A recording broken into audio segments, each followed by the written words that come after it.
Hello students, this is Vivek Kumar Karade from government model school Parasia. इस video lecture में हम class 11 भौतिक शास्त्र में अध्याय 3 समतल में गति का अध्ययन करने वाले हैं। आइए इसे स्टार्ट करते हैं।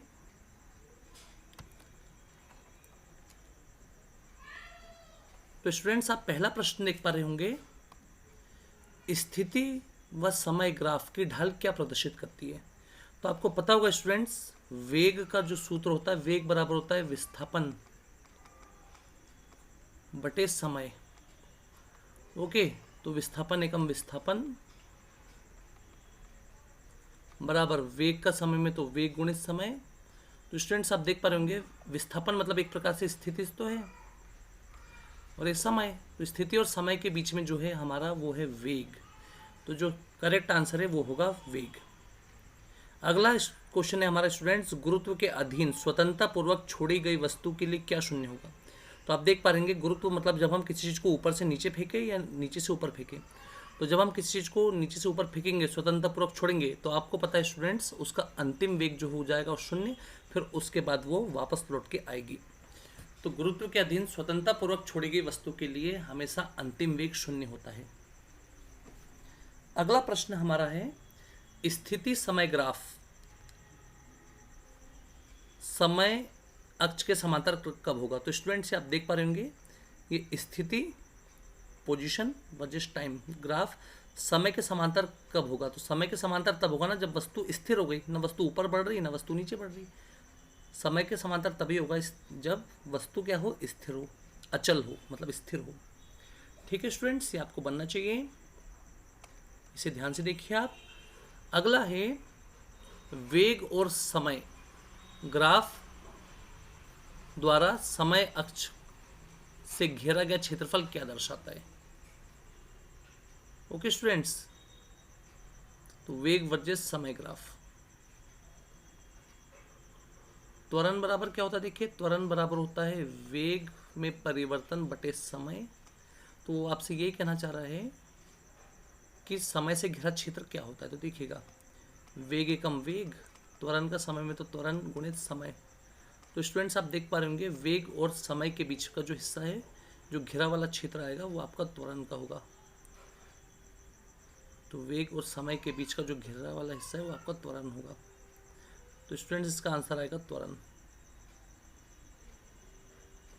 वेग समय ग्राफ समय अक्ष के समांतर कब होगा। देखिए स्टूडेंट्स, वेग, ये वेग है और ये क्या है, समय। ये समय के समांतर कब होगा। तो स्टूडेंट्स, आपको पता होना चाहिए, वेग समय ग्राफ समय के समांतर कभी नहीं हो सकता, क्योंकि उससे एक स्थिति कवर करनी होती है। स्थिति अगर वो कवर करेगा तो त्वरण शो होगा, इसलिए वो कभी भी वेग वर्सेस समय ग्राफ कभी भी समय के लंबवत नहीं हो सकता। सॉरी, समांतर बना दिया मैंने यहाँ पे। समय के लंबवत कभी भी नहीं हो सकता, ये है ना, समय के लंबवत कभी भी नहीं हो सकता। समय है ना, इसके लंबवत मतलब 90 अंश से इसके साथ कभी भी नहीं हो सकता। समांतर हो सकता है पर लंबवत नहीं हो सकता, सॉरी। ओके, इसे आप ध्यान दीजिएगा। अगला है प्रश्न नंबर 6, किसी गतिमान पिंड के लिए शून्य हो सकता है। किसी गतिमान पिंड के लिए क्या शून्य हो सकता है। तो आपको पता है स्टूडेंट्स, किसी गतिमान पिंड के लिए, तो स्टूडेंट्स आपको पता होना चाहिए किसी गतिमान पिंड के लिए शून्य हो सकता है। आपको पता होना चाहिए प्रारंभिक वेग, प्रारंभिक वेग भी शून्य हो सकता है। और यदि कोई गतिमान पिंड एक चक्कर वृत्ताकार मार्ग पे लगा रहा है तो उसका विस्थापन भी शून्य हो सकता है। और विस्थापन, ये देखिए, त्वरण मतलब वेग में परिवर्तन बटे समय, तो वेग ही शून्य हो जाएगा। तो ये है ना, तो इसका मुझे लग रहा है उपरोक्त सभी आना चाहिए स्टूडेंट्स। ओके, आप इसे ध्यान से देखेंगे सभी। अब हमारा खाली स्थान आ रहा है, फिल इन द ब्लैंक्स। वेग और चाल के मात्रक समान होते हैं। क्या होते हैं, समान, क्योंकि वेग का भी मीटर बटे सेकंड होता है और चाल का भी मीटर बटे सेकंड होता है। अगला, वेग प्रवणता का मात्रक। तो वेग प्रवणता जो होता है, वेग प्रवणता वो होता है dv/dx। वेग में परिवर्तन बटे समय में परिवर्तन, और सॉरी, विस्थापन में परिवर्तन। तो वेग में परिवर्तन जो होगा वो होगा मीटर, और विस्थापन में परिवर्तन जो होगा मीटर बटे सेकंड, और विस्थापन में परिवर्तन जो होगा वो क्या होगा, मीटर। मीटर से मीटर कट जाएगा, सेकंड इनवर्स। या सेकंड की घात 1।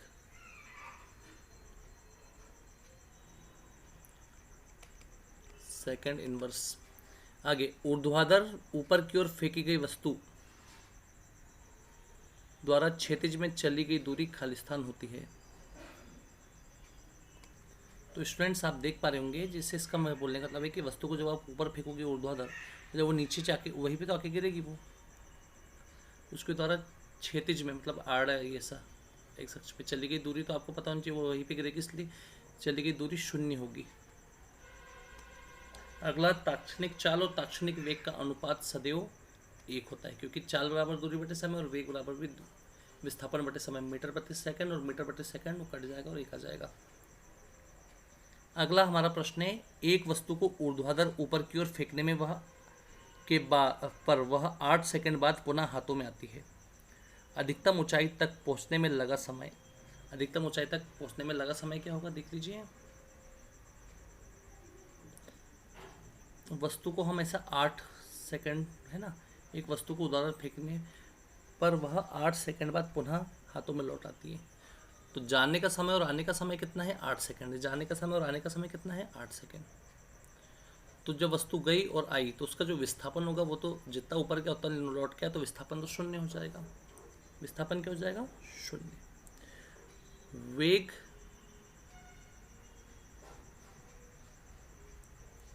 बराबर होता है विस्थापन बटे समय बटे समय। ओके, तो आप अगर देखेंगे तो वस्तु जब ऊपर गई और वापस लौट के हाथ में गिरी तो उसमें समय 8 लगा। कितना लगा? समय 8। तो आपने देखा विस्थापन 0 हो गया, तो वेग बराबर विस्थापन बटे समय। पर यहाँ पे देखिए वेग गायब है, तो वस्तु को किस वेग से फेंकते रहे? अगर वेग से फेंकते रहते तो हम कुछ यहाँ पे कर सकते थे। तो यहाँ पे लगा समय हमें लिखना पड़ेगा अनिश्चित होगा, क्योंकि यहाँ पे पूरा आंकड़े पूरे नहीं दिए गए। क्षैतिज दिशा में गुरुत्वीय त्वरण का मान होगा, तो आपको पता होगा ऊर्ध्वाधर दिशा में गुरुत्वीय त्वरण का मान g, ऊपर या नीचे। ऊपर जाते समय -9.8 मीटर बटे सेकंड का स्क्वायर होता है और नीचे आते समय +9.8 मीटर बटे सेकंड का वर्ग होता है। पर क्षैतिज में गुरुत्वीय त्वरण का मान 0 होगा, क्योंकि क्षैतिज में गुरुत्वीय त्वरण होगा ही नहीं, ऊर्ध्वाधर में होता है। अगला हम आगे बढ़ेंगे। किसी वस्तु को प्रारंभिक वेग u के साथ ऊर्ध्वाधर ऊंचाई की ओर फेंका जाता है। अधिकतम ऊंचाई पर वस्तु का वेग व त्वरण ज्ञात कीजिए। देखिए, किसी वस्तु को हमने u वेग के साथ ऊपर पे फेंके, तो अधिकतम ऊंचाई पर वस्तु का वेग, अधिकतम ऊंचाई बस वस्तु यहाँ तक आई है, तो आपको वस्तु का वेग और त्वरण ज्ञात करना है। ओके, जरा ध्यान दीजिए। तो अधिकतम ऊंचाई पर वस्तु का वेग, तो अंतिम वेग तो आपको पता होना चाहिए 0 होगा। और रही बात त्वरण की, और त्वरण की बात रही, तो त्वरण का जो मान होगा आपको पता है, ऊपर फेंकने पर ऊंचाई पर ऊपर की ओर हम फेंक रहे हैं, तो जी का मान जो रहेगा हमारा, जी ऊपर ग्रेविटी के अगेंस्ट, गुरुत्वाकर्षण के अगेंस्ट फेंक रहे, इसलिए -9.8 मीटर अपॉन सेकंड का वर्ग रहेगा। नेक्स्ट प्रश्न, एक समान तथा परिवर्तित त्वरण को परिभाषित कीजिए। तो एक समान और परिवर्तित त्वरण क्या होता है, जरा ध्यान से सुनिए। पहला अपन बात करते हैं एक समान त्वरण। तो त्वरण बराबर होता है वेग में परिवर्तन, वेग में परिवर्तन बटे समय। तो आप देख रहे होंगे त्वरण बराबर वेग में परिवर्तन बटे समय होता है, पर अगर हमने यहाँ पे एक समान लगा दिए तो यहाँ पे क्या लिखेंगे? एक समान वेग में परिवर्तन। तो हम ये भी कह सकते हैं कि यदि किसी वस्तु के वेग में एक समान परिवर्तन हो रहा है समय के सापेक्ष, यदि किसी वस्तु के वेग में एक समान परिवर्तन हो रहा है समय के सापेक्ष, तो हम उसे एक समान त्वरण कहेंगे। और रही बात परिवर्ती त्वरण की, तो असमान वेग में परिवर्तन हो रहा है किसी वस्तु के, क्या? असमान वेग में परिवर्तन समय के सापेक्ष जब होता है, समय के सापेक्ष असमान वेग में परिवर्तन को हम परिवर्ती त्वरण कहते हैं। ठीक है, किसी वस्तु के वेग में अगर एक समान परिवर्तन हो रहा है समय के सापेक्ष, तो हम उसे एक समान त्वरण कहते हैं। और किसी वस्तु के वेग में असमान परिवर्तन हो रहा है समय के सापेक्ष, तो हम उसे परिवर्ती त्वरण के नाम से जानते हैं। ये आपको बनना चाहिए स्टूडेंट्स। आगे बढ़ते हैं अब हम। हमारा प्रश्न नंबर 3 है, आपेक्षिक वेग क्या है? रिलेटिव वेलोसिटी, आपेक्षिक वेग। तो आपेक्षिक वेग क्या होता है देख लीजिए। आपेक्षिक वेग, तो आपेक्षिक वेग क्या होता है? जब दो या दो से अधिक वस्तुएं गति करती है, जब दो या दो से अधिक वस्तुएं क्या हो, गति कर रही हो, तो एक वस्तु का जो वेग होता है वो दूसरे वस्तु के लिए के वेग का आपेक्षिक वेग होता है, रिलेटिव वेलोसिटी। ठीक है, जब दो या दो से ज़्यादा वस्तुएं आपस में गति कर रही हो तो एक वस्तु का वेग दूसरे वस्तु के वेग के लिए आपेक्षिक वेग होता है।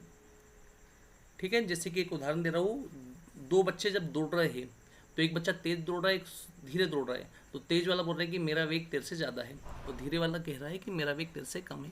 तो ये दोनों में रिलेशन दिखा रहा है, संबंध दिखा रहा है, तो यही संबंध आपेक्षिक वेग होगा कि जब दो या दो से अधिक वस्तुएं गति कर रही हो तो उनके वेग परस्पर आपेक्षिक वेग होंगे। ठीक है स्टूडेंट्स, अब हम आगे बढ़ते हैं प्रश्न नंबर 4 की ओर।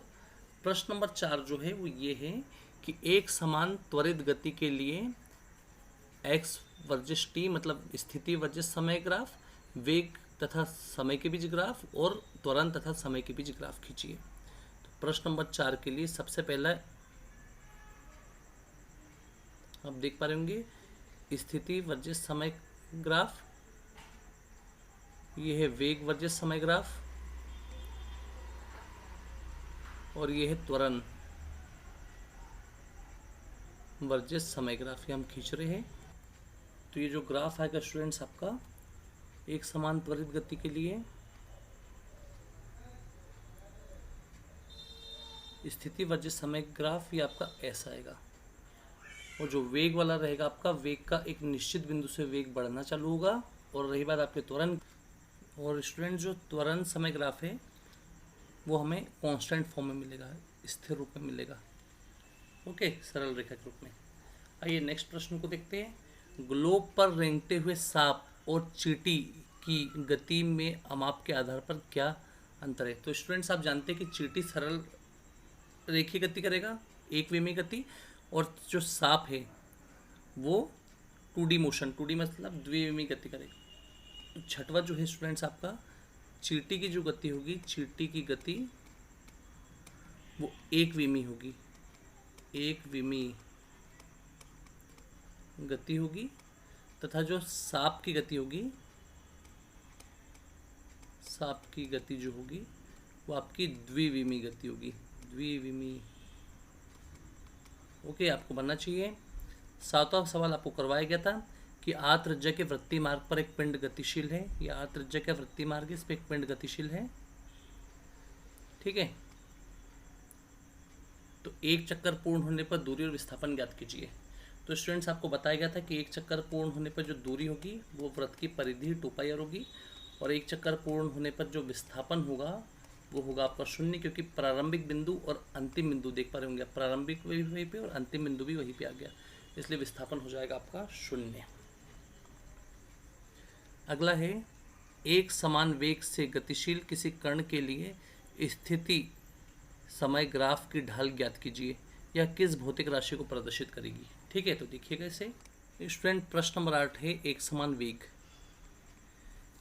से गतिशील कण के स्थिति समय के बीच ग्राफ खींचिए, और यह किस भौतिक राशि को प्रदर्शित करेगा? देखिए स्टूडेंट्स, ये आप देख पा रहे होंगे, ये स्थिति वर्सेस समय ग्राफ है, स्थिति वर्सेस समय, स्थिति से समय के बीच में ग्राफ प्रदर्शित है। ये एक समान है, कैसा? ये एक समान दिख रहा होगा आपको, ये एक समान है, देखिए ये है ना स्टूडेंट्स, ये एक समान है। ठीक है, तो ग्राफ आपका ऐसा बनेगा। और अब ये बात आ रहा है कि यह ढाल ज्ञात कीजिए। ढाल ज्ञात होगी स्टूडेंट्स आपकी, ये पोजीशन है, स्थितियाँ है x1, ये स्थिति x2, ये स्थिति x3, यहाँ पे समय t1, यहाँ का समय t2, और यहाँ का समय जो होगा आपका t3 होगा। अब यह किस भौतिक राशि को दर्शा रही है? तो स्टूडेंट्स आपको पता होना चाहिए, वेग बराबर होता है विस्थापन बटे समय, विस्थापन या स्थिति बटे क्या होता है? समय होता है आपका, समय। तो आप ध्यान दीजिए, विस्थापन एकम विस्थापन हो जाएगा और वेग गुणित समय। स्टूडेंट आपको दिख ही रहा होगा, स्थिति और समय के बीच में है वेग, तो ये जो है आपकी राशि है होगी वेग। या किस राशि को दर्शाएगा, तो यह वेग को दर्शाएगा। ठीक है, आपको लिखना पड़ेगा यहाँ पे राशि बराबर वेग। और प्रश्न नंबर 9 जो है, कोई कण एक समान त्वरित गति से गतिशील है तो वेग और समय के बीच ग्राफ खींचे जब त्वरण धनात्मक हो, जब त्वरण ऋणात्मक हो। तो स्टूडेंट्स आप देखेंगे यहाँ पे वेग वर्सेस समय का ग्राफ खींच जा रहा है। ये वेग पहली स्थिति में त्वरण धनात्मक और दूसरा त्वरण ऋणात्मक के लिए, तो वेग और समय के बीच में ग्राफ खींचा जा रहा है। वेग और समय, यहाँ पर भी देखिए स्टूडेंट्स, वेग और समय के बीच में ग्राफ खींचा जा रहा है। तो देखिए पहला है त्वरण धनात्मक हो, तो त्वरण धनात्मक होगा तो इसके लिए देखिए ये आपका ऐसा बनेगा, धनात्मक त्वरण, त्वरण, और त्वरण ऋणात्मक हो तो इसके लिए आप देख रहे हैं त्वरण ऐसा नीचे की तरफ आएगा स्लोप के रूप में, तो ऋणात्मक त्वरण होगा आपका, ऋणात्मक त्वरण। ओके स्टूडेंट्स, यहाँ पे आपका अति लघुत्तरीय प्रश्न समाप्त होते हैं।